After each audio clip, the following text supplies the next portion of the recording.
Hey guys, today I'm going to show you how to set your default navigation application in the Google Sheets application. But before I do that, I want to say one thing. Please subscribe, comment, and like our videos because it really helps us grow. Okay? Now let's jump into it. Well, as you can see, I'm in the Google Sheets application here. I'm currently signing into my freshly created brand new account, which I created only for these videos.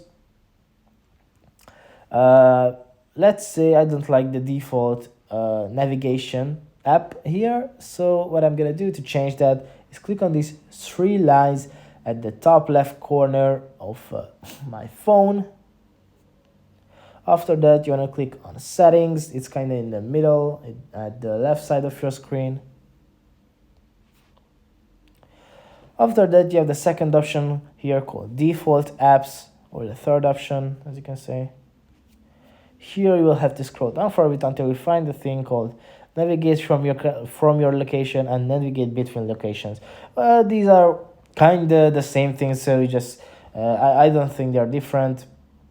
Here you can select from any downloaded navigation app from your phone until you find the best one for you. Okay guys, thanks for listening. See you in the next one.